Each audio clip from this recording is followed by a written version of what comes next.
হাদি ভাই মারা যায়, খুনিরাও বের হয়ে যায়। মগবাজারে হঠাৎ করে কে বোমা মারে, এক লোক মারা যায়। যে আপনারা যদি মনে করেন যে হুজুর এখন তো আর হাসিনা নাই, আওয়ামী লীগ নাই, তাইলে নতুন করে আপনাদেরকে আবার জেলে পড়বে কে, কিংবা আপনাদেরকে মেরে ফেলবেই বা কে? এই উদাহরণটা অনেকের মাথায় আসতে পারে, পারে কি পারে না? কিন্তু বাস্তবতা বড় নির্মম। বাস্তবতা হলো, আসলে বাংলাদেশে যারা আওয়ামী লীগকে বসাইছিল, যারা আওয়ামী লীগকে দিয়ে এই জুলুমটা করাইছিল এবং দীর্ঘদিন আওয়ামী লীগকে এই জুলুমের দিকে নিয়ে গিয়েছিল, সেই শক্তিটা এখনো বাংলাদেশে শক্তিশালী। আওয়ামী লীগ নাই, হাসিনা নাই, কিন্তু যেই শক্তি বাংলাদেশে এই কাজগুলো করাইছিল আওয়ামী লীগকে দিয়া, সেই শক্তি চাইলে অন্য কোনো দলকে দিয়াও একই কাজ করাইতে পারে। এটার একেবারে খোলামেলা উদাহরণ সর্বশেষ আমাদের প্রিয় ভাই শরীফ ওসমান হাদি। কেউ কোনোদিন কি কল্পনাও করছে যে শরীফ ওসমান হাদির মতো একজন বিপ্লবী মানুষ, 24-এর এত আন্দোলনে ভূমিকা রাখা মানুষ, ডক্টর মোহাম্মদ ইউনূসের সরকারের ক্ষমতার সময় এইভাবে দিনে দুপুরে তার জীবন চলে যাবে কেউ কল্পনা করছে? কিন্তু গেছে তো। শুধু কি গেছে, নাকি যারা খুন করছে তারা সহজে আবার পালাইয়াও যাইতে পারছে? তাহলে আপনি বুঝেন এই খুনিরা, এই খুনিদের একটা চক্র। এখানে দাউদ ফয়সাল নামের যে ছেলেটা শুট করেছে, সে একটা খেলনা মাত্র। সে কি খেলনা, পুতুল। কিন্তু তাকে যারা খেলাইছে, ওই আওয়ামী লীগকে যারা খেলাইছিল, হাসিনাকে যারা খেলাইছিল, যারা আওয়ামী লীগকে দিয়ে হাসিনাকে দিয়ে আলেমদের উপর এইভাবে নির্যাতন করাইছিল, এই তারাই দাউদ ফয়সালকে দিয়া শুট করাইছে। আচ্ছা আমাকে বলেন, ঢাকার মধ্য থেকে দিনে দুপুরে জুমার নামাজের পরে গুলি করার 6 ঘন্টার মধ্যে খুনি ভারতে পালায়া যায়, এটা কি বাংলাদেশের কারো সহায়তা ছাড়া সম্ভব? আর বাংলাদেশেরও কি আওয়ামী লীগের সহায়তায় সম্ভব? কারণ বাংলাদেশের আওয়ামী লীগ তো আছে গর্তে। এই সহায়তা করলো কে? কনফার্ম এই সরকারের কিংবা এই সরকারের গোয়েন্দা সংস্থার মধ্য থেকে কেউ বা কেউ অবশ্যই সহযোগিতা করছে। যাদের রাষ্ট্রীয়ভাবে পাওয়ার আছে এই সরকারের সময়েও, তারাই তো এই কাজটা করছে। আমি আপনাকে প্রশ্ন করতে চাই, যারা ক্ষমতার আশপাশে ছিল 2025 সালের 5 আগস্টের পরে, যারা ক্ষমতার আশপাশে ছিল, যাদের পাওয়ার ছিল, যাদের একটা কথার মূল্যায়ন ছিল, শরীফ ওসমান হাদি ভাই বলেন, হাসনাত আব্দুল্লাহ বলেন, এদের জীবনী যদি এইভাবে উইরা যায় আর কোনো বিচার না হয়, তাইলে বাংলাদেশে আপনার আমার জীবনের কতটুকু বিচার হবে, আর আমার আপনার জীবনের মূল্যটা কি? এই প্রশ্নটা এই জাতির মগজে আমরা করতে চাই। এই জাতিকে এই প্রশ্নটা আমরা রাখতে চাই যে আমরা যে একটা ভুলো মনা জাতি, মনে করতেছি কিছুই হয় নাই। আজকেও আমি শরীফ ওসমান হাদি ভাইয়ের ঢাকায় যে শাহবাগে আন্দোলন হচ্ছে হাদি চত্বরে, সেখানে আজকেও আমি কথা বলে আসছি, সেখানে ছিলাম কিছুক্ষণ। যে আপনারা স্বাভাবিক হয়ে যাচ্ছেন, আমরা বাঙালি স্বাভাবিক হয়ে যাচ্ছি, আমরা ভুলো মনা জাতি, আমরা এমন এক জাতি যে আজকে 15 দিন হয়ে গেল আমার ভাই গুলিবিদ্ধ হইল, কিন্তু এখনো পর্যন্ত খুনিরা ধরা ছোঁয়ার বাইরে। আমি আপনারা বলি ভাই, আপনি কি বুঝেন এটা মানুষ এইভাবে যুবক বয়সে চলে যাওয়া? আজকেও হাদি চত্বরে বললাম যে আমার একটা ছোটো বাচ্চা, 14 মাস বয়স, 14 মাস বয়স আমার বাচ্চা, আমার হাদি ভাইয়ের বাচ্চার বয়স ওই রকমই কাছাকাছি।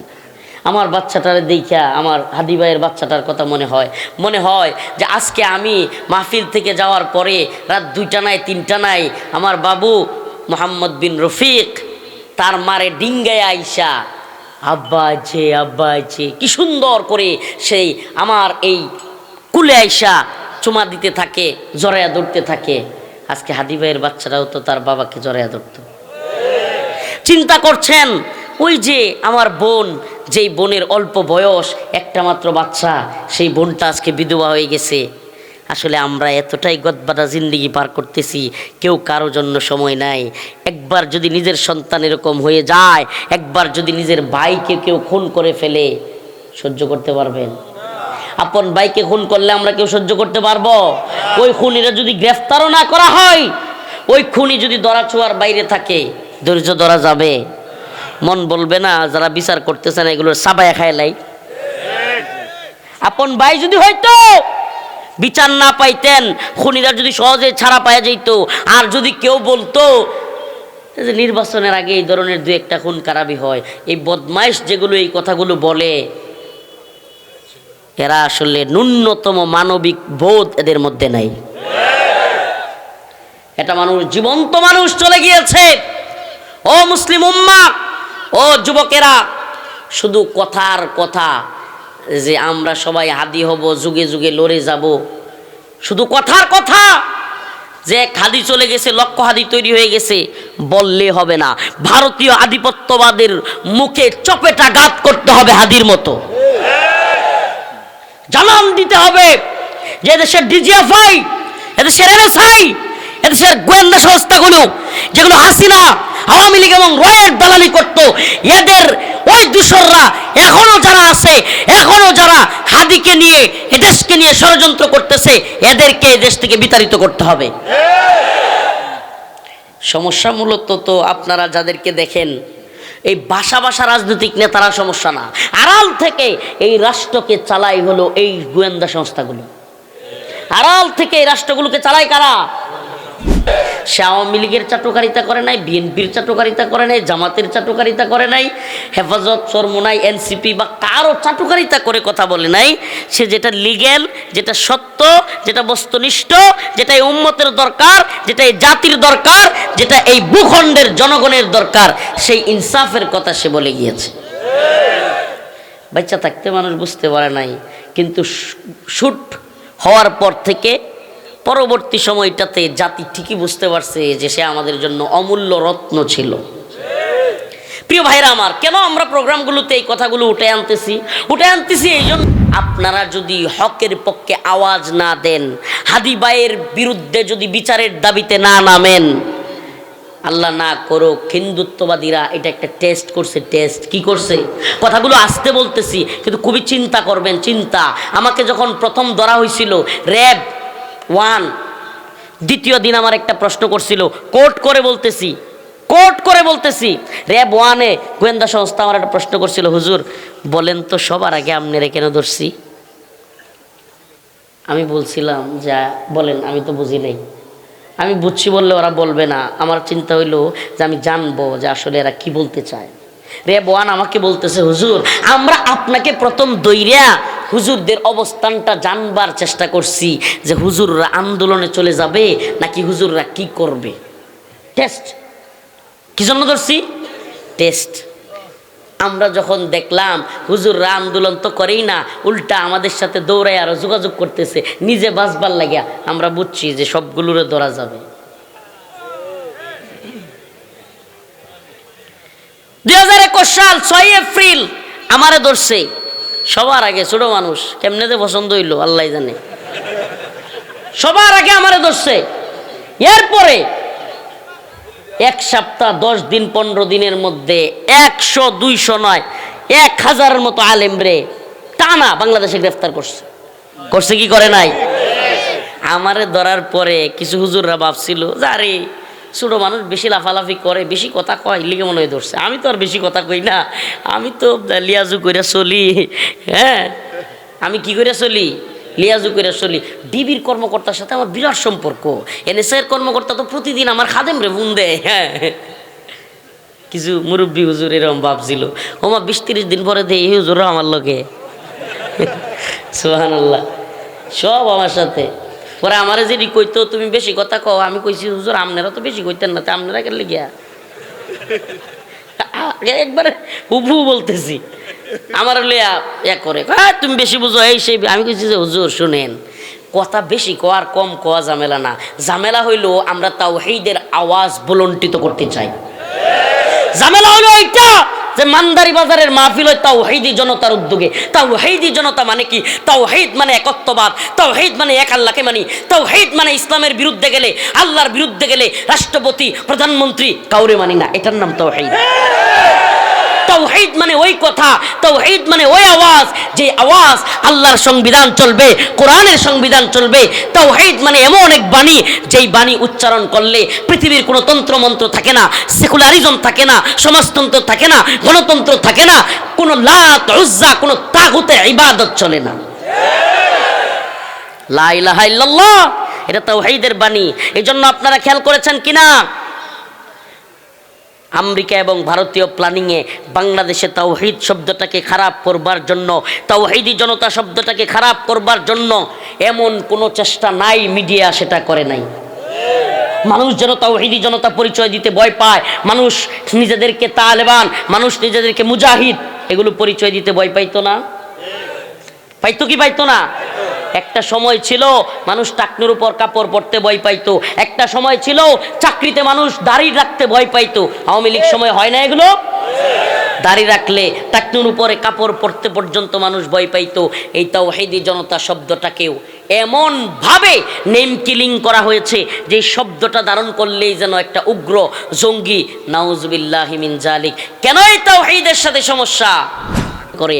আজকে একটা কথা বলে যায়, হাদিকে কেন মাইরা ফেলা হলো? হাদির চাইতে বড় নেতা বাংলাদেশে ছিল না? ছিল কি ছিল না? হাদির চাইতে বড় ফেস ভ্যালু, হাদির চাইতে বড় মিডিয়া ফ্যাক্ট বাংলাদেশে ছিল কি ছিল না? কিন্তু শরীফ ওসমান হাদিকেই কেন মেরে ফেলতে হবে? 127 কোটি টাকা ফয়সাল, দাউদ ফয়সালের ব্যাংক অ্যাকাউন্টে লেনদেন হয়েছে। কত টাকা? এ ভাই 1-2 কোটি না, 127 কোটি। কল্পনা করা যায় 127 কোটি টাকা খরচ কইরা একজন শরীফ ওসমান হাদিরে মারছে। আমি আমনেরও তো 5 টাকা খরচ করে মারতো না, 5 লাখ টাকা খরচ করে আম করে মারবো কিনা আল্লাহ জানে। প্রিয় ভাইরা আমার, ও ভাই এটার আবার খারাপ কিছু মনে করেন না, এটা একটা রসুলের সুন্নাহ। সুবহানাল্লাহ। মুসলমান মর্দে মুজাহিদের যদি কল্লার দাম নির্ধারণ করে, বোঝা যাইলো ওই মুজাহিদ মূল লাইনে আছে, লাইনে আছে। কইবেন কেমনে হুজুর, এটা কি কইলেন? এটা তো সন্ত্রাসী কথাবার্তা। আমার রসুলের দাম নির্ধারণ করছিল মক্কার কাফেররা 100 উট। কয়টা উট? আল্লাহর নবীর কল্লার দাম নির্ধারণ করছিল 100 উট। তাইলে এই জামানায় কোনো মর্দে মুজাহিদের কল্লার দাম যদি ভারত আমেরিকা নির্ধারণ করে, বুঝতে হবে সে আল্লাহর রসুলের দ্বীনের দাওয়াতের পথে আছে। আর যদি কেউ দাওয়াত দেয়, উরি বাবা তার ভক্ত আর মুরিদের অভাব নাই, তার ফান এক একটা 1000 টাকা দামের জর্দা এ বিদেশ থেকে, এরপরে আশপাশে পাউটি বনের লোক, হাট্টি বনের লোক, মাতাটি বনের লোক। হ্যাঁ, আওয়ামী লীগের সময়ও শাহেনশাহ খান কালো এত হ্যাঁ, বিএনপির সময়, ডক্টর ইউনূসের সময় তার কোনো সমস্যা নাই। বোঝা গেল এই লোক আল্লাহ রসুলের দিন প্রচার করে না। আপনারা যেমন চাই তা বলতে পারেন। এই দিন যেই মাজলুম অবস্থায় আছে, এই দিন যেই মাজলুম অবস্থায় আছে, মদের লাইসেন্স বাংলাদেশে আছে, পতিতালয়ের লাইসেন্স বাংলাদেশে আছে, সুদের ব্যাংকের বাংলাদেশে লাইসেন্স আছে। একজন সাহাবা বেঁচে থাকলে মদের একটা বার থাকতে পারতো না, ভাঙ্গা ঘুরাইয়া দিত। একজন সাহাবা বেঁচে থাকলে সুদের একটা ব্যাংক থাকতে পারতো না, ভাঙ্গা ঘুরাইয়া দিত। একজন সাহাবা বেঁচে থাকলে কোনো পতিতালয়ে থাকতে পারতো না। ওমা আমনি দি বড় শায়েক আছেন। আওয়ামী লীগের সময় আওয়ামী লীগ মন্ত্রীরা আমনেরে নমো নমো জি হুজুর নমস্কার, আবার ভালো। এই ইউনূসের সময়ও ভালো, বিএনপির সময় আমনে ভালো। আমনে চাইতে বড় তেলবাজ মৌলবী দুনিয়াত কেডা? বলেন না, যেই প্রজন্ম জীবন দেওয়ার জন্য তৈরি, এই প্রজন্মরে হারাবে কে? বিশ্বাস করবেন, হাদি ভাইয়ের কালচারাল সেন্টারের ভয়টা ঠিক এই জায়গায় ছিল। আপনাদেরকে বলি, আমরা ওয়াজ মাহফিলে আর কতটুকুই বা বলি, আর আপনারাই কতটুকুই বা শুনেন। ওয়াজ মাহফিলে মানুষ এত বেশি তাত্ত্বিক আলোচনা শুনতেও আসে না, শুনেও না। এই কিছুক্ষণ একটু জজবা দিলে একটু বৈশা থাকে, কিংবা একটু সুর দিয়া কথা বললে বৈশা থাকে। তাত্ত্বিক আলোচনা কেউ শুনতে চায় না। ওয়াজ মাহফিল দিয়া ফায়দাও এই জন্য কম হয়। প্রিয় ভাইরা আমার, অথচ হাদি ভাই কালচারাল সেন্টারে প্ল্যানিং কইরা শত শত যুবকদেরকে হিন্দুত্ববাদী ভারত কেন আমাদের জন্য থ্রেট, বই পড়াইয়া শিখাইয়া হাতে কলমে লেখাপড়া করাইতেছিল। গোয়েন্দা সংস্থা ইন্টেলিজেন্ট রিপোর্ট দিয়েছে যে হাদি যা শুরু করছে ঢাকা বিশ্ববিদ্যালয়ের পাশে, এইভাবে যদি যুবকরা চলতে থাকে, হাদির কালচারাল সেন্টার যদি চলতে থাকে, ভারতীয় আধিপত্যবাদ, বাঙালি চেতনা, 71-এর চেতনা, এই চেতনার ট্যাবলেট বিক্রি বাংলাদেশে বন্ধ হয়ে যাব। শুনেন, এই চেতনার ট্যাবলেটগুলো ইসলামের বিরুদ্ধে এরা কাজে লাগাইতে চায়। ইসলামের বিরুদ্ধে কাজে লাগাইয়া বাংলাদেশের মুসলমানদের অন্তর থেকে ঈমান হরণ করতে চায়, তাওহীদ হরণ করতে চায়। এই জিনিসটা হাদি ভাই কালচারাল সেন্টার কইরা বক্তৃতা সেমিনারের মাধ্যমে যুবকদেরকে ঢাকা বিশ্ববিদ্যালয়ের উনি ছিলেন একজন লেকচারার, শিক্ষক। সবাইকে যখন বুঝাইতেছিল, ছাত্র বাড়তেছিল, আস্তে আস্তে ছাত্র বাড়তেছিল, আস্তে আস্তে ঢাকা বিশ্ববিদ্যালয়ের যুবকরা বুঝে যাইতেছিল যে হিন্দুত্ববাদী ভারত হইল বাংলাদেশের এবং এদেশের ইসলামপন্থীদের এবং এই ভূখণ্ডের সবচাইতে বড় শত্রু। তখন ইন্ডিয়া বুঝে গেল সর্বনাশ, হাদি যদি টিকে থাকে, ঢাকা বিশ্ববিদ্যালয়ের যুবকদের ব্রেন যদি ওয়াশ হয়ে যায়, হিন্দুত্ববাদীদের মূল এজেন্ডা যদি বুঝা যায়, তাইলে বাংলাদেশে আর কোনো দল, আর কোনো নেতা ভারতের পক্ষে কথা বলার মতো থাকবে না। এখনও দেখবেন এই তথাকথিত ইসলামপন্থীরাও অনেকগুলো বলে আমরা ভারতের সাথে বন্ধুত্ব চাই।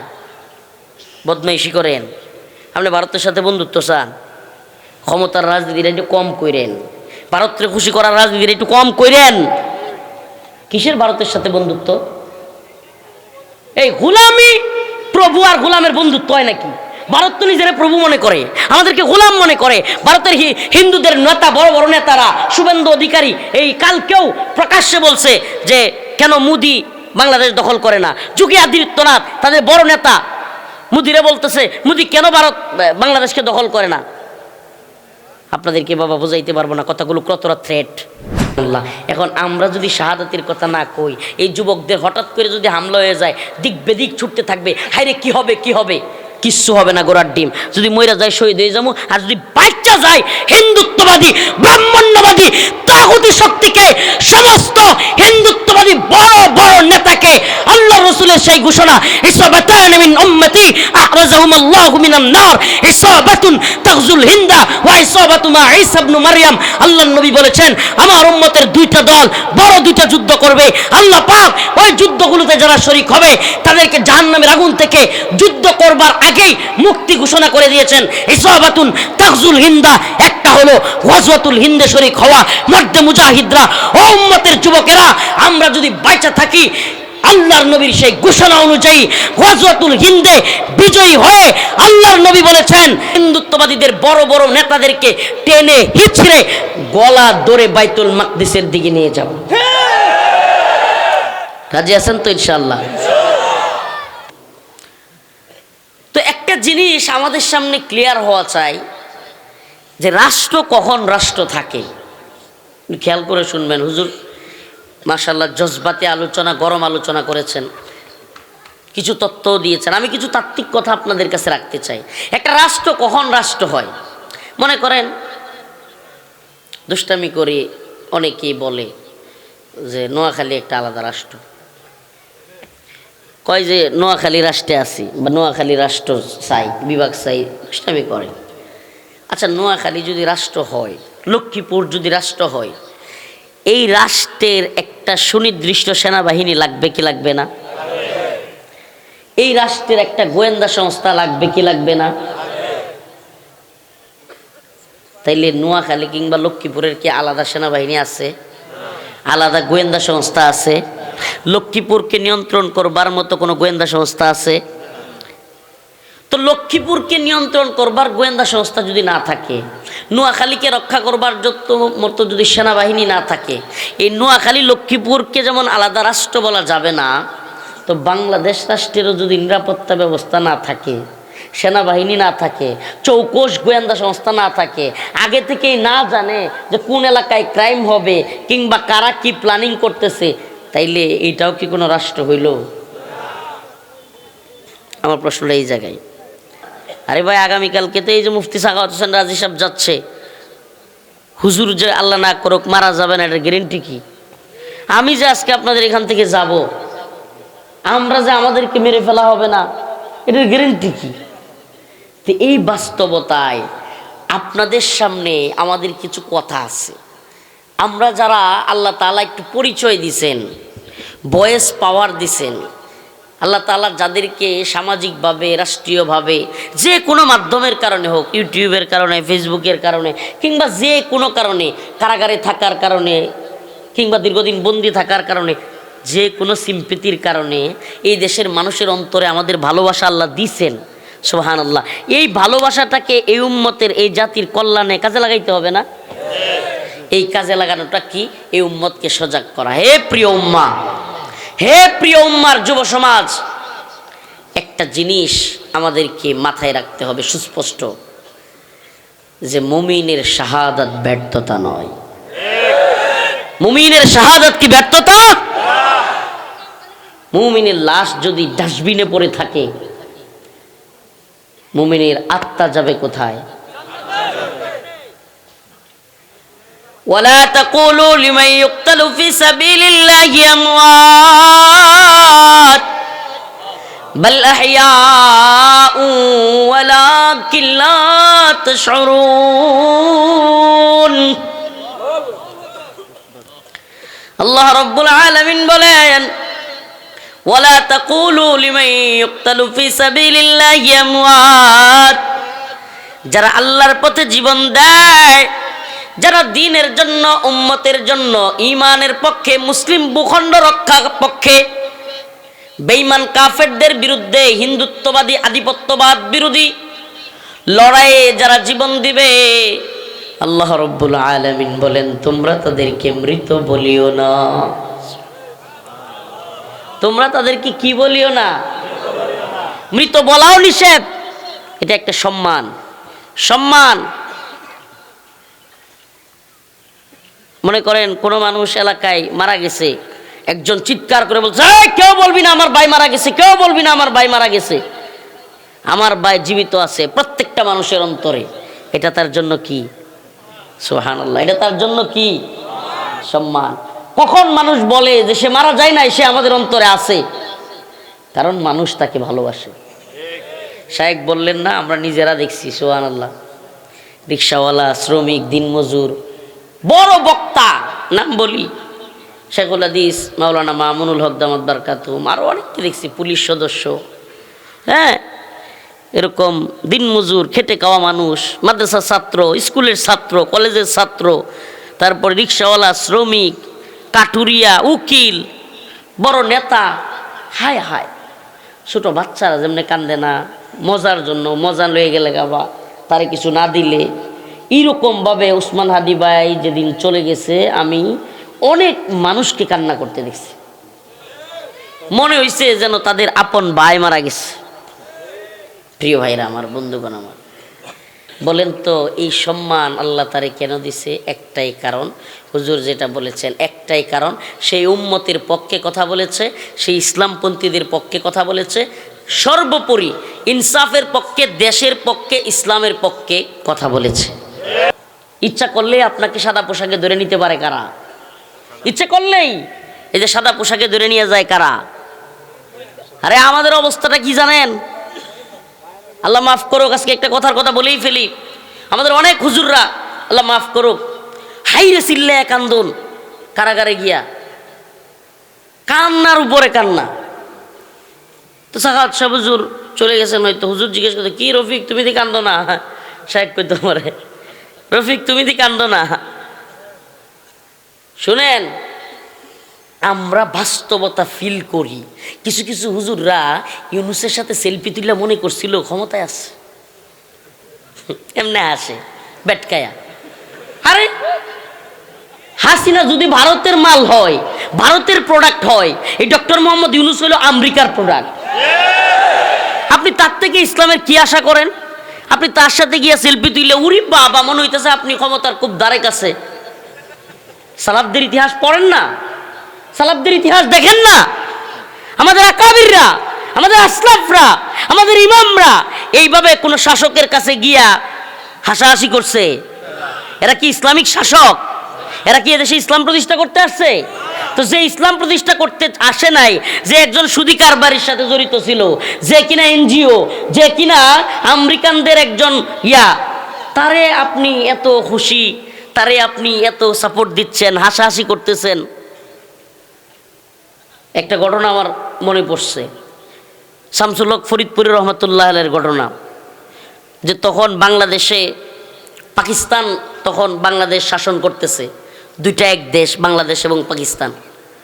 ওই সময় পাকিস্তানের যে শাসক, সম্ভবত এহিয়া বা ভুট্টো, তো সে একটা আইন করছে। আইনটা হলো জন্ম নিয়ন্ত্রণ আইন। কি আইন? জন্ম নিয়ন্ত্রণ আইন। বাচ্চা কম নেওয়া যাবে, এই ধরনের আইন, ইসলাম বিদ্বেষী আইন। তো আলেম উলামা, কিছু আলেম উলামাদের সাথে সে বৈঠক করার জন্য আহ্বান করছে। কি করছে? এটা নিয়ে সে বৈঠক করবে। শামসুল হক ফরিদপুর রহমাতুল্লাহ আলাইহি খুব খেপে গেছে যে হ্যারে আজকে খুব কড়া জবাব দিব, হ্যাঁ, তার সামনে চোখে চোখ রেখে কথা বলবো। ওমা যায় দেহে এক ফিস সাহেব, এক মৌলবী, নাম বলবো না, চিনে ফেলবেন, ওই যে পাকিস্তানের যেই সরকারের প্রধান, তার একটু বুড়ি মোটা ছিল। কি মোটা ছিল? বুড়ি। তার বুড়িতে গিয়ে হাত দিয়া দুষ্টামি করে বলতেছে, তোমারা বুড়ি তো মোটা হো গিয়া। হাসাহাসি করতেছে। শামসুল হক ফরিদপুর রহমাতুল্লাহ আলাইহি এমন ক্ষিপ্ত হইলেন, যারে মিয়া এতটুকু গায়রত নাই, যেই লোক আল্লাহর বিরুদ্ধে আইন তৈরি করতেছে, যেই লোক আল্লাহ পাক সন্তান নেওয়ার অনুমতি দিয়েছে, সন্তান নেওয়া বন্ধ করতে চাইতেছে, আমরা আসছি রাগে তার সাথে কথা বলবো, আপনি তার সাথে মজা করেন, দুষ্টামি করেন, সে তো আল্লাহর বিরুদ্ধে আইন তৈরি করতে আর উৎসাহ পাবে। শামসুল হক ফরিদপুর রহমাতুল্লাহ আলাইহি ওখান থেকে বের হয়ে গেলেন।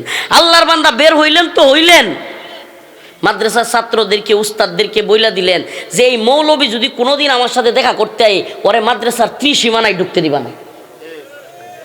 সুবহানাল্লাহ বলবেন না? এরা ছিল আমাদের আকাবির, এরা ছিল আমাদের আসলাফ। পৃথিবীর ইতিহাস পড়ে দেখেন, আজকের যে সমস্ত, আল্লাহ মাফ করুক, আমাদের মোল্লা মৌলবীরা সরকারের দ্বারের কাছে গিয়া সেলফি তুইলা আর নিজের সরকার বাবা শুরু করছিল, এদের অবস্থাটা কি হয় বলে জানেননি? এদের অবস্থাটা পরে ওই জেলখানাত গিয়ে কান্দাকাটি। কারণ এরা চিন্তা করে, এই কি সর্বনাশ, আমরা তো ডিআইজি সাহেবের সাথে আমার সম্পর্ক ছিল, এনএসআই আমার ফোন দিত, আমার তো হট কানেকশন ছিল, বিশাল সম্পর্ক ছিল, আমি গ্রেফতার হইলাম কিল্লিখিয়া। কারণ আমরা তো চিন্তা করি, আরে না, আওয়ামী লীগ ছিল ভারতের গোলাম, যে কোনো মুহূর্তে ভারত কইলে আলেম ওলামা যেই হোক তারে গ্রেফতার করতে পারে। এখন আমরা বুঝি যে এটাও হইলো এনজিও, আরেক গোলাম, এই আরেক দেশের পুতুল। তো এরাও আমাদেরকে আল্লাহ না করুক যে কোনো কিছু সাহস পাইতো না আর কি, মাইর খাওয়ার ডরে। কিন্তু যদি সাহস করে আল্লাহ, কথাটা বুঝেন, আমাদের এই চিন্তাটা আছে, এই জন্য আমরা এই উম্মাকে সজাগ করি। প্রিয় উম্মা, আগামীকালকে কথাটা বলতে পারবো কি পারবো না জানি না, যদি আমাদেরকে ধরার সাহস না পাই, তাইলে বুঝবো আমাদেরকে ট্রাক দিয়ে চাপা দিয়ে দিবে। উসমান হাদির মতো যদি বুলেট দিয়ে না মারতারে, আর আমাদের জবানও বন্ধ না করতে পারে, টাকা দিলেও যদি জবান বন্ধ না হয়, ক্ষমতার বাগবাটোয়ারা দিতে চাইলেও যদি জবান বন্ধ না হয়, হুমকি দিলেও যদি, জেলের হুমকি দিলেও যদি জবান বন্ধ না হয়, তাইলে তো হাদি ভাইয়ের মতো শ্যুট করতেই হবে। আর শ্যুট করলে যেহেতু বুঝা যায়, ট্রাক সাফা দিয়ে দাও। হে উম্মা, হে প্রিয় উম্মা, আপনাদের সামনে বলে যাই, আল্লাহ না করুক এরকম কিছুর শিকার যদি আমরা হয়েই যাই, আমরা তো চলে যাব। আল্লাহ হয়তো যদি ক্ষমা করে দেন, আমরা ইনশাল্লাহ জান্নাতে সবুজ পাখি হয়ে যাব। কিন্তু আপনাদেরকে সজাগ করি, আপনাদেরকে সজাগ করি, নিজেদেরকে ক্ষমতার খুব কাছে মনে করবেন না। বাংলাদেশ রাষ্ট্র নিয়ে খুব ষড়যন্ত্র চলে। নিজেদেরকে যারা ক্ষমতার কাছে মনে করছিল, এরা অলরেডি কিছুটা রোহিঙ্গা হয়ে গেছে গা, দেখতেছেন না? নিজেরা অনেক বড় বড় ক্ষমতাসীন ভাবতেছিল, এখন এই দল নেয় না, সেই দল নেয় না, এমন একটা ঠেলা ঢেলি। মাঝখান থেকে আমরা খালি দেখি যে এই গণতন্ত্রের চাটুকারিতা আর কয়দিন চলবো। চিন্তা করছেন ক্ষমতা কোন দিক থেকে যে কোন দিকে দৌড় মারে বোঝা উপায় নেই। এই মনে হয়েছিল ছাত্র সমন্বয়করা বিরাট বড় বড় ক্ষমতাসীন, এক একটা একবার লাট সাহেবের বোলা, হ্যাঁ রে বাবা, এখন এক একটার ঐতিহ্য একবারে ইয়া লইয়া টানাটানি। ঠিকই ঠিক না? লাগছে কি লাগে নাই? যারা নিজেদেরকে দাম্ভিকতা আর অহংকার নিয়ে চলে, আল্লাহ তাদেরকে ধসায়া দেয়। আর যারা মুরিয়ার বাতাসা নিয়ে চলে, যারা জাতির জন্য কথা বলে, উম্মার জন্য কথা বলে, উম্মার দরদ রাখে, আল্লাহ তাদেরকে চমকায়া দেয়। আলামত দেখছেন তো? জুলাই পরবর্তী অল্প সময়ের মধ্যে আলামত দেখছেন তো? আখেরি কথা এই বিষয়ে, আখেরি আমার পয়গাম হলো যে আমাদের কোনো আলহামদুলিল্লাহ টেনশন নাই। কেন টেনশন নাই? কারণ আমরা জানি যতদিন পর্যন্ত ইসলামী শরিয়া না আসবে, কোরআন সুন্নাহ অনুযায়ী রাষ্ট্র ব্যবস্থা না আসবে, ততদিন পর্যন্ত এই রাষ্ট্র ইসলামপন্থীদের না, ততদিন পর্যন্ত এই রাষ্ট্র ঈমানের না। এরা সাহস পাইলে, আল্লাহ না করুক, দুইজন আলেমকে ধরে নাই, মুফতি আইনুল হক কাসেমি দামাত বারকাতুহুমকে ধরে নাই? ভুল থাকতে পারে, কেউ ভুলের উঠবে না, কারো জজবা একটু বেশি থাকতে পারে, কেউ একটু অ্যাগ্রেসিভ হয়ে যাইতে পারে। আতাউর রহমান বিক্রমপুরী, ওনাকে ধরছে। কি হয়েছে, কি হয়েছে? আগামীকালকে আরো আলেমদেরকে ধরবে।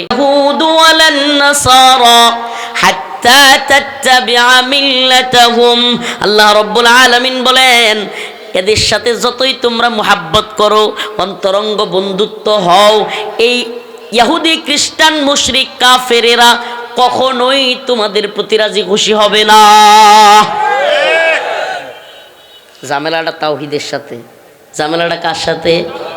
তাওহীদ। তাওহীদ, এই তাওহীদি জনতা দেওয়ার জন্য আন্তরিকভাবে ইমানদারি বাজারের জনগণকে অভিনন্দন জানাই, ওয়েলকাম জানাই। তাওহীদকে হারায় যাইতে দিবেন না। তাওহীদি প্রজন্ম আমরা তৈরি করতে চাই, যেই তাওহীদের দাবি একটাই, লা ইলাহা ইল্লাল্লাহ, আল্লাহ ছাড়া কোনো মাবুদ নাই। ইনিল হুকমু ইল্লা লিল্লাহ, আইন চলবে, বিধান চলবে একমাত্র কার? আমার আল্লাহ তা'বুদু ইল্লা ইয়্যাহ, একমাত্র ইবাদত হবে কার? এখন সমস্যা তো এই জায়গায়, আপনি যখন তাওহীদের সবক দেন, তাওহীদের আওয়াজ দেন, নিজেকে তাওহীদি জনতা বলে পরিচয় দেন, তখন তাদের ঝামেলা হইয়া যায়। তাদের সংবিধানে লেখা সমস্ত ক্ষমতার মালিক জনগণ।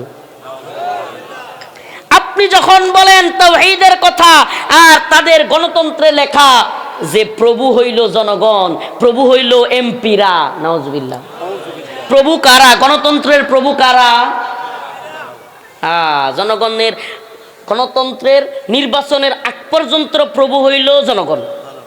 নির্বাচনে, গণতন্ত্রের নির্বাচনের ভোটের দিন পর্যন্ত ক্ষমতার মালিক কে? ক্ষমতার মালিক মানে প্রভু, ক্ষমতার প্রভু, নাউজুবিল্লাহ। এরপরে ভোটের দিনের পরের থেকে প্রভু হইল আল্লাহ, হইল নাউজুবিল্লাহ। সৃষ্টিকর্তা হইল, বিধানদাতা হইল এমপিরা। কারা? বুঝেন নাই মনে হয়। ওই যে ভোটের আগে সান্দু সাসাই কইলো আমাগে রে, এমপি যদি হইতাম পারি দিমু গোলাবরে, এমপি হইয়া দেখা গেল সাসার নাগাল কিডা পাই, আমরা গরিব আমাগে রে দেখার মতো কেউ নাই। ভোটের আগে তো অনেক কথাই কয়, জনগণরে প্রভু বানায়, ঠিক কি ঠিক না? এরপরে সংসদে গিয়া নিজেরা প্রভু। কেমন প্রভু? এই 300 সংসদ সদস্য মিলিয়া সংসদের সামনে আইন পাস হচ্ছে। এই সংসদে এই বিল উত্থাপন করা হচ্ছে যে বাংলাদেশে মদের লাইসেন্স দেওয়া হবে। যারা এই প্রস্তাবের পক্ষে আছেন তারা হা বলেন, ওই নাপাকগুলো একলগে হা হা করে চিৎকার দেয়। আল্লাহ বলছেন, ইন্নামাল খামরু ওয়াল মাইসির ওয়াল আনসাব রিজসুম মিন আমালিশ শাইতান। মদ, জুয়া এগুলো শয়তানের কাজ, মুসলমানের জন্য এগুলো হারাম। এই ঘোষণা কার? আল্লাহ বলছে হারাম। তাইলে এই সংসদে এই যে নাপাক এমপিরা হাত তোলার দুঃসাহস কেমনে পায়? কারণ আপনি দিছেন। কে দিছে? ওই যে সিলমারো ভাই, সিলমারো সংসদে নিয়ে ইসলাম কায়েম করবেন, আপনি দিছেন। আরে মেয়ে, সংসদে নিয়ে ইসলাম কায়েম করবেন মানে কি হাস্যকর কথাবার্তা। ইসলাম কি 5 বছরের জন্য? তা আপনি ক্ষমতা তো 5 বছরের জন্য। ইসলামের মেয়াদ নির্ধারণ করছেন আপনি। নাউজুবিল্লাহি মিন যালিক। আমাদের এই কথায় অনেক ইসলামপন্থী ভাইরা কষ্ট পায়। আরে আপনাদের ইসলামপন্থী এই গণতান্ত্রিক রাজনৈতিক দৌড় তো আমাদের জানা আছে। 71-এর পর থেকে চেষ্টা করতেছেন, এখন পর্যন্ত 30টার উপরে পাইছেননি। বাকি কয়টা পাইবেন আল্লাহই জানে। মনে কষ্ট নিয়েন না। কেন বলছি? কারণ আপনি ইসলামের একটা সেটআপ একটা দাঁড় করাইছেন, বলতেছেন আপনি ইসলাম প্রতিষ্ঠা করবেন। আরে ভাই, আল্লাহ যা হারাম করছে, আল্লাহ যা হালাল করছে, আপনার সংসদে নতুন করে কি হাত তুলে এটারে হালাল হারাম করতেইব? হ্যাঁ, অসম্ভব। আমার রব আল্লাহ, আমার রব হুকুম করেছেন, ইনিল হুকমু ইল্লা লিল্লাহ, আমার আল্লাহ তা'বুদু ইল্লা ইয়্যা। হুকুম চলবে একমাত্র কার? ইবাদত হবে একমাত্র কার? জমিন কার? আসমান কার? আমাদের খাওয়ান কে? আমাদের পালেন কে? আমাদের রিজিক দেন কে? সব কিছু করেন আল্লাহ। আর হুকুম মানবো হাসিনার। সব কিছু দেন আল্লাহ, হুকুম মানবো ডক্টর মোহাম্মদ ইউনূসের। আল্লাহর বিধান বাস্তবায়ন করতে হবে। আরে আমরা যারা মনে করি যে নামাজ আল্লাহর জন্য, রোজা আল্লাহর জন্য, হজ আল্লাহর জন্য, যাকাত আল্লাহর জন্য, তাদেরকে বলি যাকাত হজ যেমন আল্লাহর জন্য, রোজা যেমন আল্লাহর জন্য, নামাজ যেমন আল্লাহর জন্য, বিধানদাতা মাবুদও একমাত্র আল্লাহ। নামাজের মাবুদ কে? রোজার মাবুদ কে?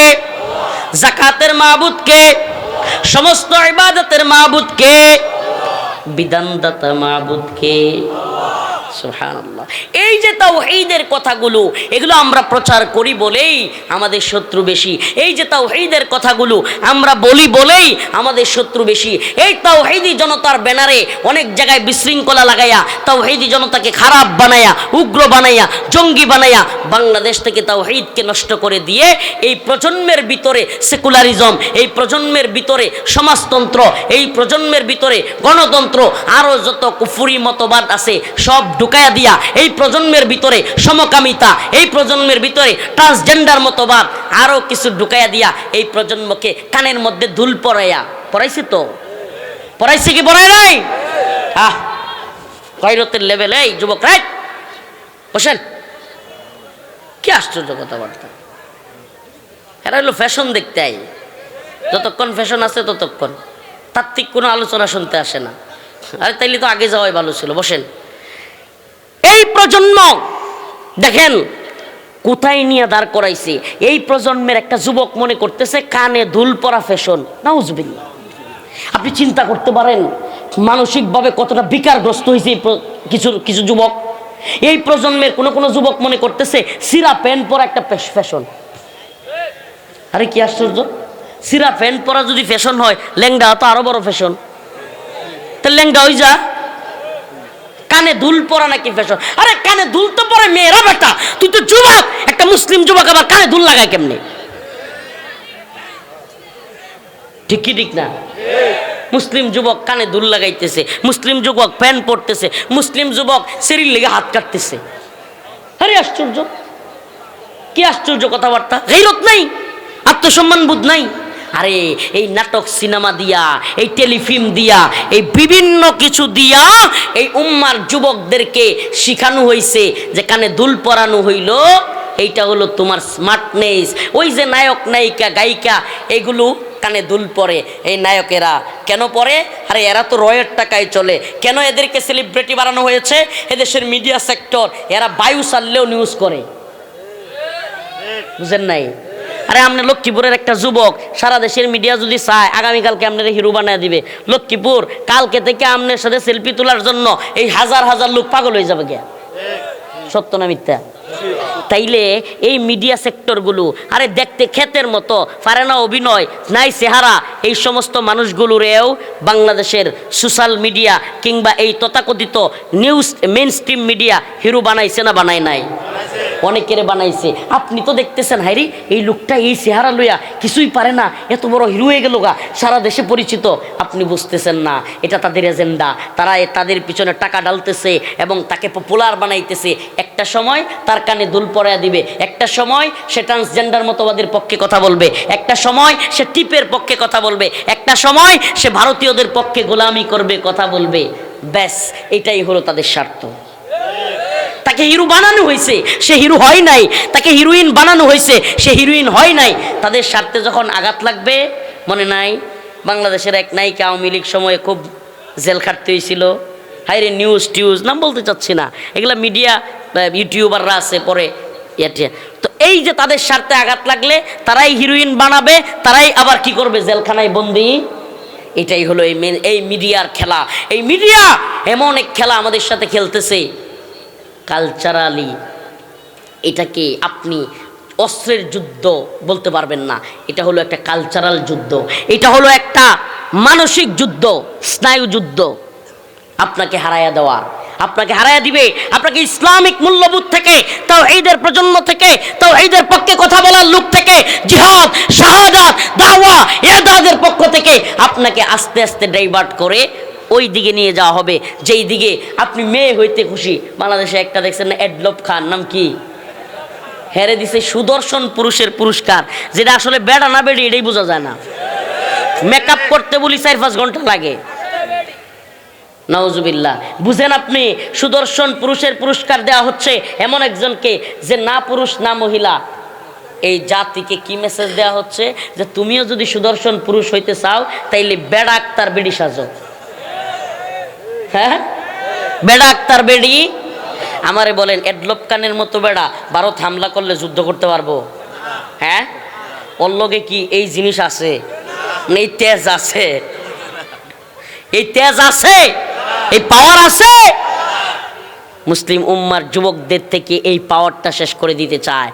আমাদেরকে কেন হুমকি মনে আমনেনি ইসলামের মূল দাওয়াত দিচ্ছেন? আরে ভাই আশ্চর্য কথা, ইসলামের একেবারে শৌর্যবীর্য যখন ছিল, ইসলামের ভালো অবস্থান যখন ছিল, তখনও ইসলামপন্থীরা কাফেরদের থেকে থ্রেটের শিকার হইতো, আক্রমণের শিকার হইতো। আর আপনার কোনো আক্রমণই নাই, এমন ইসলাম পাইলে তো মজাই ছিল। সিন্নি আর হালুয়া রুটির ইসলাম পাইলে তো মজাই আসিল। এ কথাগুলো কেন বলি জানেন? আমি বলে আমার বন্ধু কম। উসমান হাদিরও বন্ধু ছিল না, বিশ্বাস করেন। আমরাও মইরা যাই, এই জাতি বলবে রফিক কারো সাথে আপুস করে নাই, রফিক হক কথা বলছে, জেলে গেছে, কোনো দলের সামসামি করে নাই, দেখবেন চিল্লাবে মইরার পর। কখন বলবে? এই হুজুরটিই বলবে, দেখবেন, যেগুলো আমরা দেখতে পারে না এরাই বলবে। কেন দেখতে পারে না জানেন? কারণ আমাদের যুব সমাজের বেশিরভাগ পোলাপাইন ক্ষমতার রাজনীতি শিখে গেছে, সামসামির রাজনীতি শিখে গেছে। যেই জন্য অনেকেই করে কি, বিভিন্ন দলের সাথে লিয়াজু, এখন দলের সামসামি করে, নেতার সামসামি করে। এখন যেমন দেখে যে রফিক ভাই, মাদানি ভাই তো একবারে হ্যাঁ বক্কারে বুক বরাবর মাইরে দিছে আমগো শায়েকে। আরে বেটা, তোমাদের শায়েক, তোমাদের বড় নেতা, বড় লিডার যদি দালালি করে আমি কি চুপ থাকবো? তা আমি যখন কথা বলি তখন তার কিন্তু বুঝে যে ভাই কথাটা হক কথা বলছে, কিন্তু সমস্যাটা হয়ে যায় এক জায়গায় যে আমার শায়েককে নিয়ে বললো কেন, ব্যাস গালাগালি শুরু। বাইরে তুমি তো চামচামি করতেছো, তোমার চামচামিটা কেন? যে তোমার নেতা বইলা দিবে, তুমি বিপদে বললে থানাত ফোন দিবে, তুমি একটু কিছু টিয়া পয়সা পাইবা তোমার নেতার কাছ থেকে। আমরা এই টিয়া পয়সা আর থানাত ফোনের রাজনীতি করি না, আমরা আল্লাহর জমিনে আল্লাহর গোলামি করি। এজন্য আবারও বলছি, কারাগারে গিয়েছিলাম, কোনো আফসোস ছিল না, আল্লাহর দিকে তাকাইয়াছিলাম। আল্লাহ তাআলা একটা কলব দিয়েছিলেন, কলবে সালিম, প্রশান্ত আত্মা দিয়েছিলেন, যেখানে আলহামদুলিল্লাহ জুলুম চায়া না জায়েজ নাই, জুলুম চায়ও না। আল্লাহ না করুক, আল্লাহ যেন আর জীবনে কোনোদিন কারাগারে না নেয়, আমার শত্রুকেও যেন কারাগারে না নেয়। কারাগার কোনো শান্তির জায়গা না, অনেক কষ্টের জায়গা।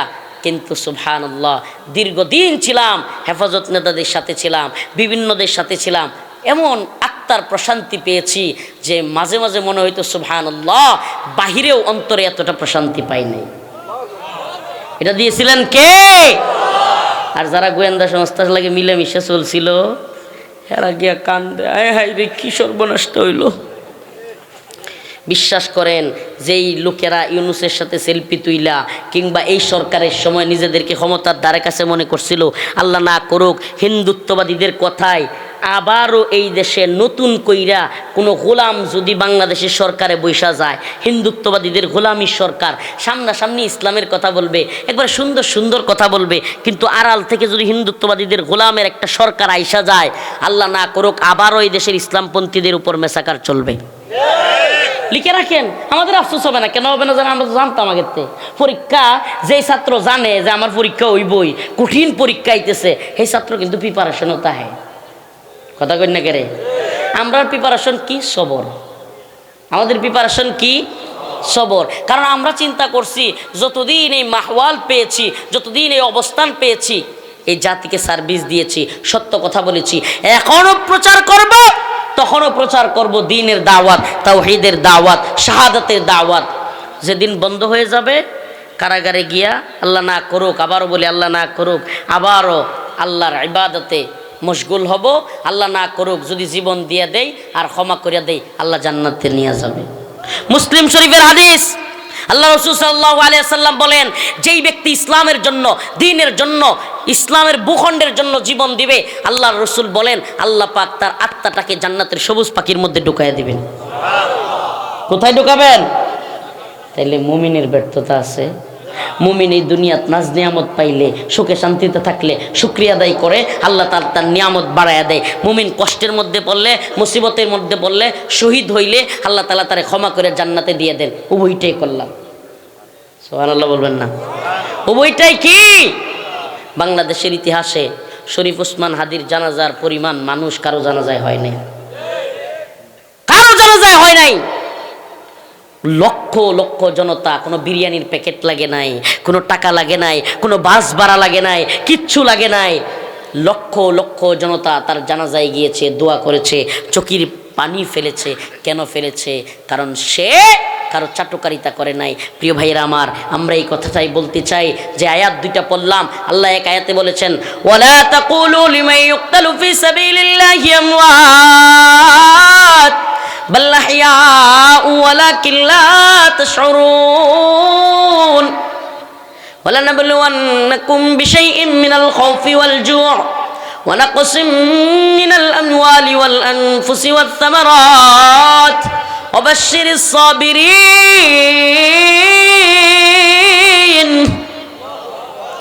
আল্লাহ রাব্বুল আলামিন বলেন তোমরা তাদেরকে মৃত বলিও না।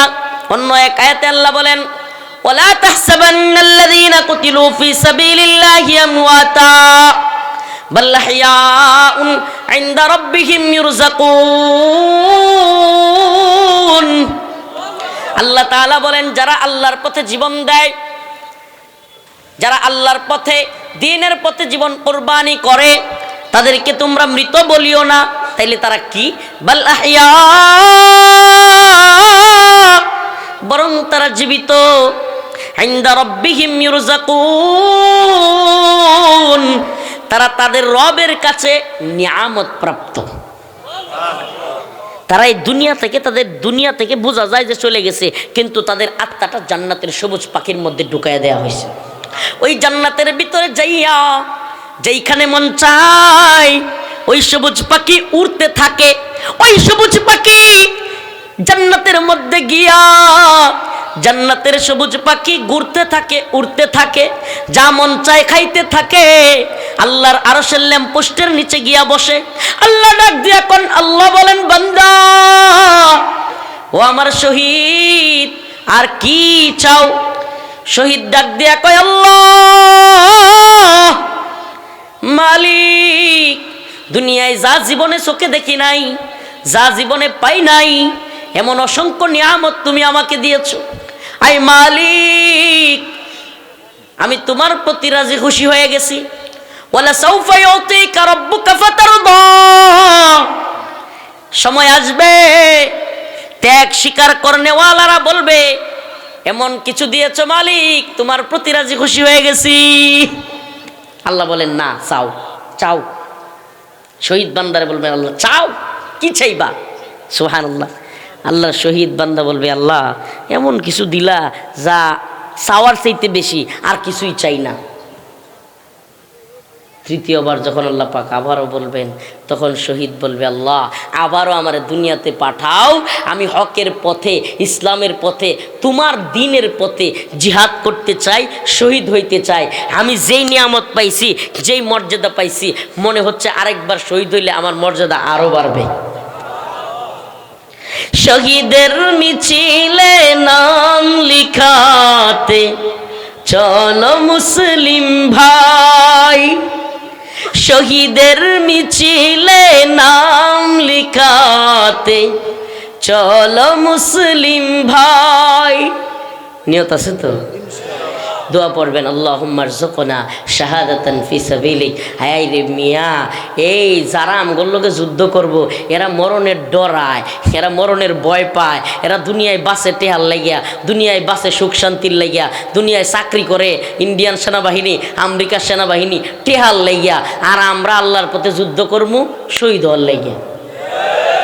ও ভাই, আফগানের তালেবান ডরলগে আমেরিকা কেন পারে নাই?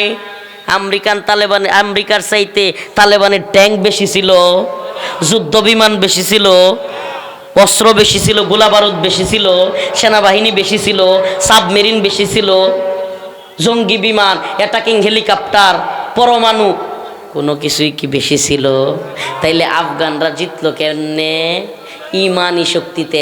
ইমানি শক্তি কি? আমেরিকা যুদ্ধ করতে আইছে এমন সেনাবাহিনী লইয়া যারা টাকার লাগে যুদ্ধ করে, তারা কিসের জন্য যুদ্ধ করে? এই দুনিয়ায় টাকা পয়সা ইনকাম করবে, যুদ্ধে আসলে বেশি বেশি ডলার পাবে, পরিবার নিয়ে সুখে শান্তিতে থাকবে। হাই হাই, যখন দেখলো 20 বছরের যুদ্ধে আটকে গেছি গিয়া, পরিবারের কাছেও যাইতে পারি না, ডলারও বাড়াইতে পারি না, কয়সাইরা দেমা কান্দা বসে, আর যুদ্ধ লাগতো না, আর যুদ্ধের দরকার নাই।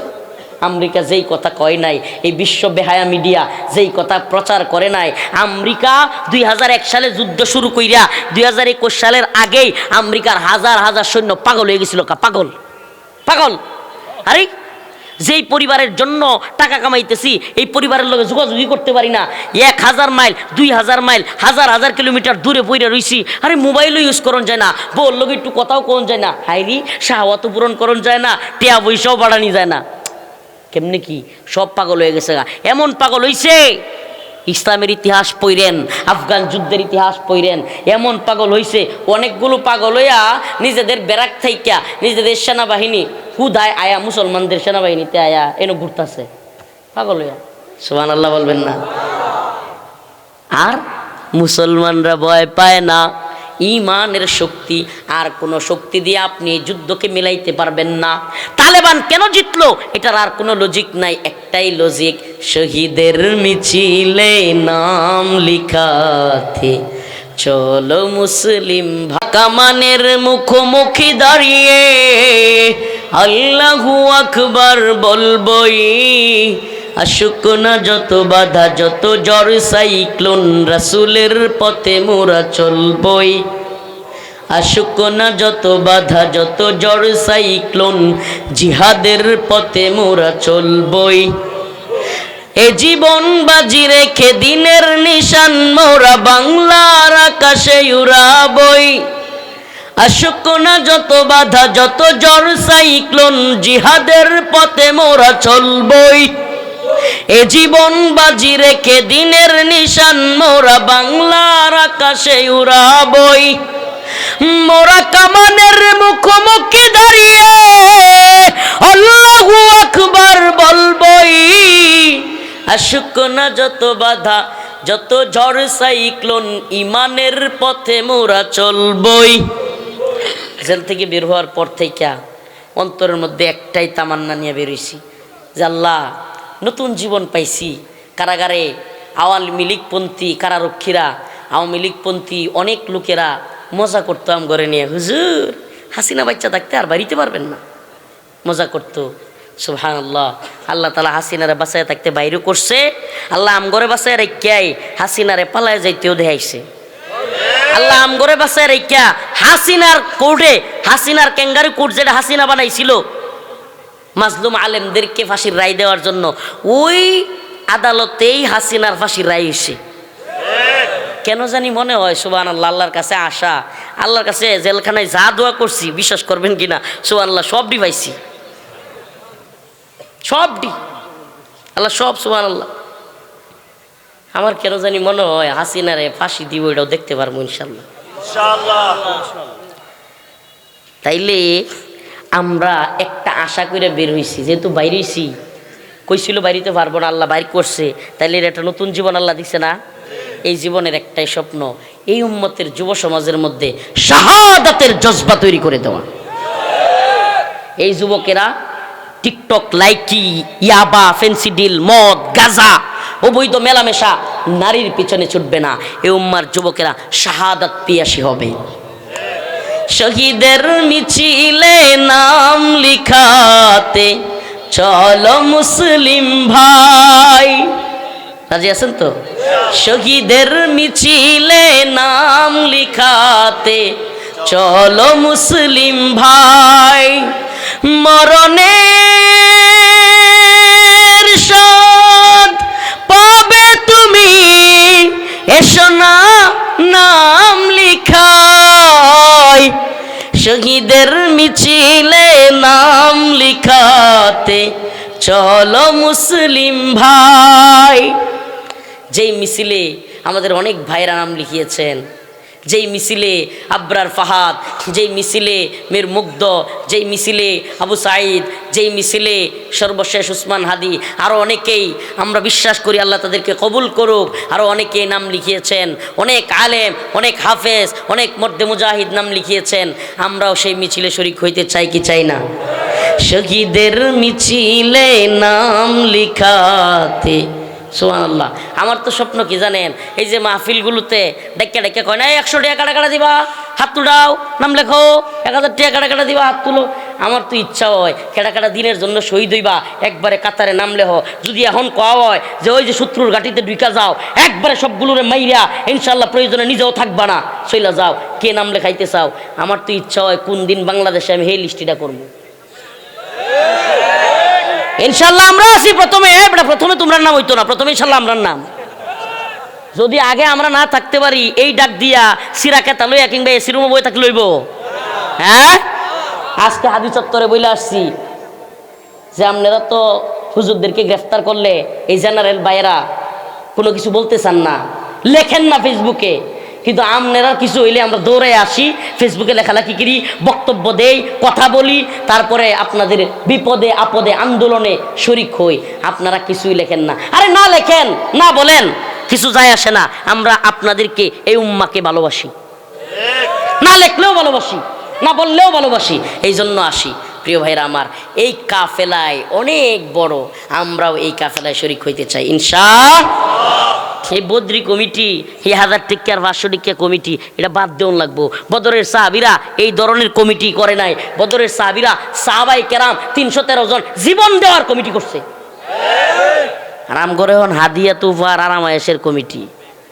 আমাদেরকে কমিটি করতে হবে। এই উম্মার মর্দে মুজাহিদ কে কে হবে?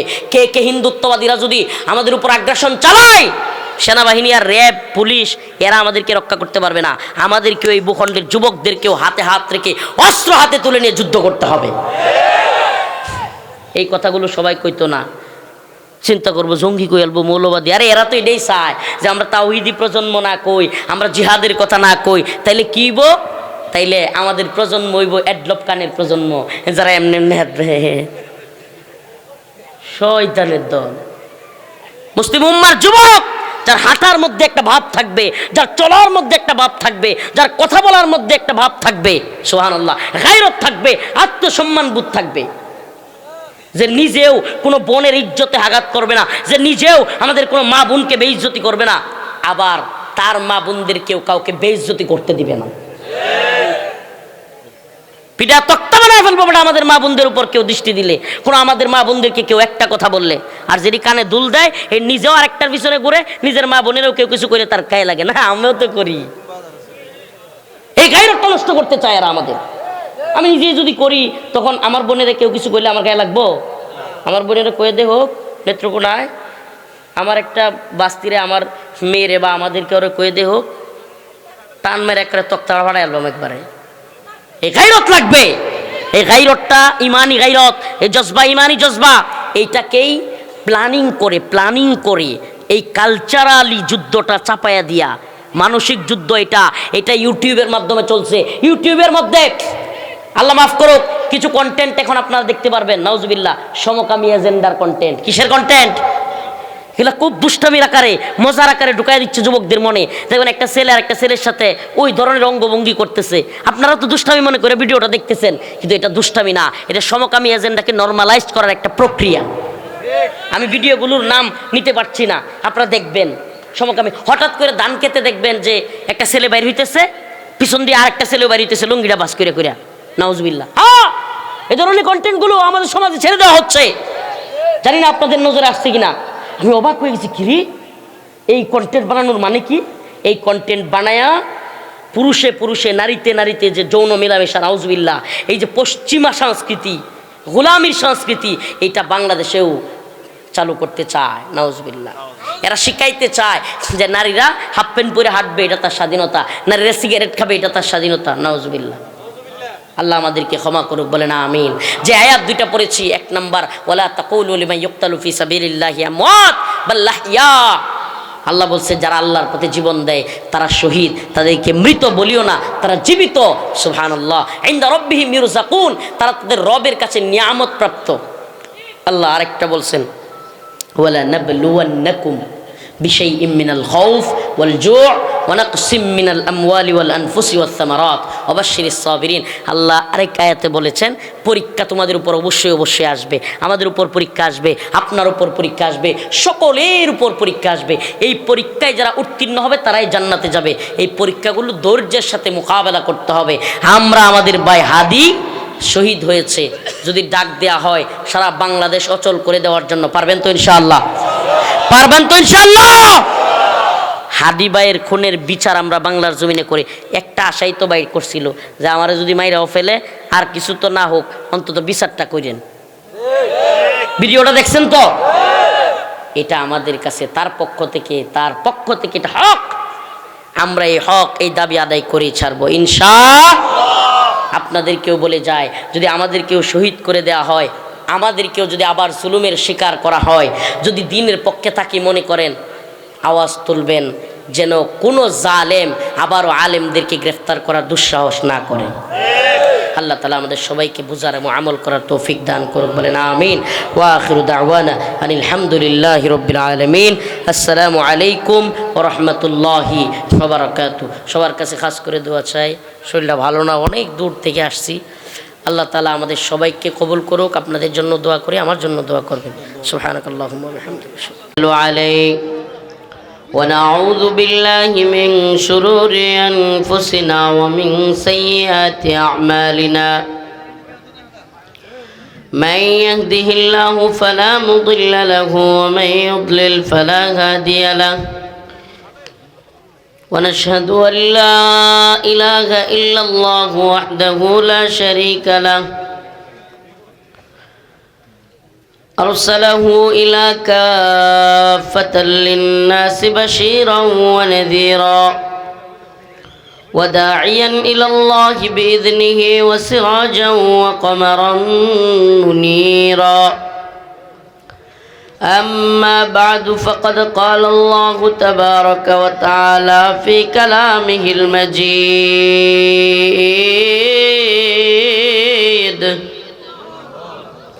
وفرقانه الحميد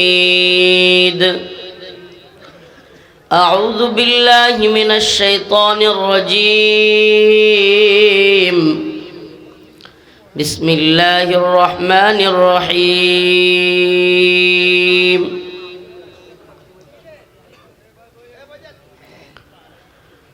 ولا تقولوا لمن يقتل في سبيل الله أموات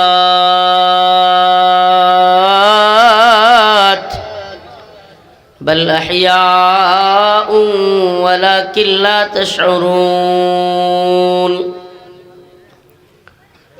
ولنبلونكم بشيء من الخوف والجوع ونقص من الأموال والأنفس والثمرات وبشر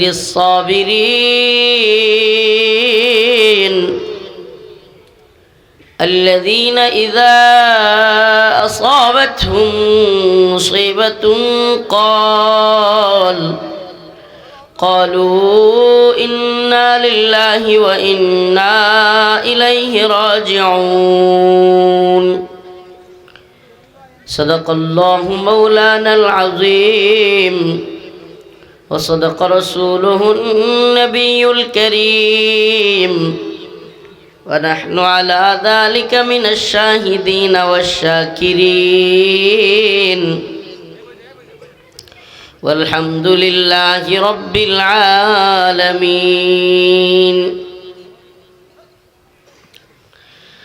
মান্দারি বাজার তৌহিদি জনতা ও ব্যবসায়ীদের উদ্যোগে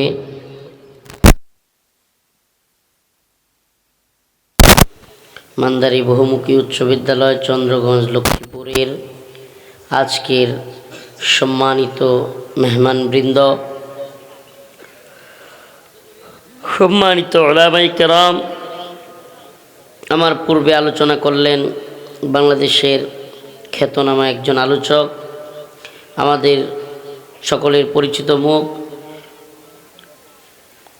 বাংলাদেশের একজন বিখ্যাত মানুষ, সকলের মুরব্বীদের মুরব্বী মুফতি আমিনী রহিমাহুল্লাহর জামাতা হজরতুল আল্লাহ মুফতি সাখাওয়াত হোসেন রাজি দামাত বারকাতুহুম। আসলে আমি চাচ্ছিলাম হুজুর আরও কথা বলো, কিন্তু হুট করে ছেড়ে দিল। যুবকদের যে খোরাক বা বাস্তবেই বাংলাদেশে বর্তমানে যা প্রয়োজন, এই ওয়াজ মাহফিলগুলো থেকে যে মেসেজটা আমাদের এই জাতিকে দেয়া প্রয়োজন, শায়েখ সেটাই দিচ্ছিলেন, হুজুর সেটাই দিচ্ছিলেন। দেখুন, আমাদেরকে অনেকে অনেক কথা বলে,